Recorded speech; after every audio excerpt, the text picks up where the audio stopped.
Right now, millions of Americans are working full-time, but somehow they feel more broke than ever. And the strangest part is, nothing looks wrong. The economy hasn't crashed. Jobs still exist, markets are still moving, but something feels off. And most people can feel it, they just can't explain it. Because what's happening right now is not a normal financial cycle. It's not just inflation. It's not just expensive rent. It's something deeper, a silent shift that is slowly changing how money works in America. And the dangerous part is, it's happening so quietly that most people won't notice it until it's too late. Everything looks fine on paper. Employment numbers, stable. Economic reports, normal. Growth, still happening. But real life feels very different. Because numbers don't show pressure. People feel it.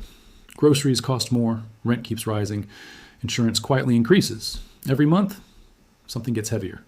But here's where it gets strange. People are still earning, but they're saving less. They're spending money, but feeling more stressed, not broke, but not comfortable either.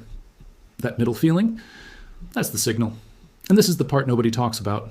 This didn't happen overnight. There was no big crash, no single moment you can point at. Instead, small changes stacked over time. A little increase in rent, a slight rise in food prices, higher fuel costs, subscription creep, insurance adjustments. Individually, they feel manageable.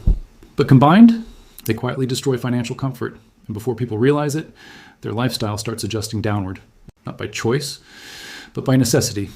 They delay plans, avoid risks, cut small joys, lower expectations, and they don't even notice when it started. But here's the real shift. This isn't just inflation anymore. This is a permanent change in how money behaves. From the outside, the job market looks fine. But inside, something is changing. Hiring is slower. Opportunities are more competitive. Growth is uneven. And layoffs, they don't always come with headlines anymore. They happen quietly, behind closed doors, inside companies, without warning. So people don't feel unemployed. They feel uncertain. And that uncertainty, that's financial pressure. Because money stress isn't just about income. It's about stability. But something even more important is happening. Not everyone is reacting the same way. Some people are struggling, but others are adapting, quietly, without announcing it, without showing off. They're changing how they think about money.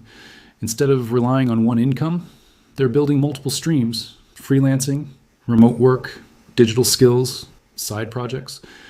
Not because it's trendy, but because it creates stability. At the same time, they're cutting waste. Not their life, just inefficiencies, subscriptions they don't use, expenses that don't matter, habits that don't help. And this is where the gap begins. People who are staying ahead right now are doing three things differently. They don't depend on a single income anymore. They build skills that work in a digital economy, and they eliminate silent financial leaks, not extreme changes, smart adjustments. And this leads to a question most people avoid. What if things don't go back to normal? Because even if inflation slows, behavior doesn't reset instantly. People don't suddenly feel safe again. Companies don't suddenly hire aggressively. Spending habits don't instantly recover. Financial behavior lingers. And over time, it creates a divide, not just rich versus poor, but aware versus unaware. Those who see the shift early, adapt early. Those who don't, keep waiting. And that's where the risk is. Because this isn't a loud crisis. There's no breaking news alert, no dramatic collapse. It's a slow transformation, almost invisible, day by day, but powerful over time. And that's what makes it dangerous, because the truth is, this isn't a crisis you'll see on the news. It's a silent shift. And the people who notice it early are the ones who stay ahead. The rest, they'll only realize it when it's too late. If you want to understand these shifts before everyone else does, follow US Finance Insight. Because what looks normal today may not feel normal tomorrow.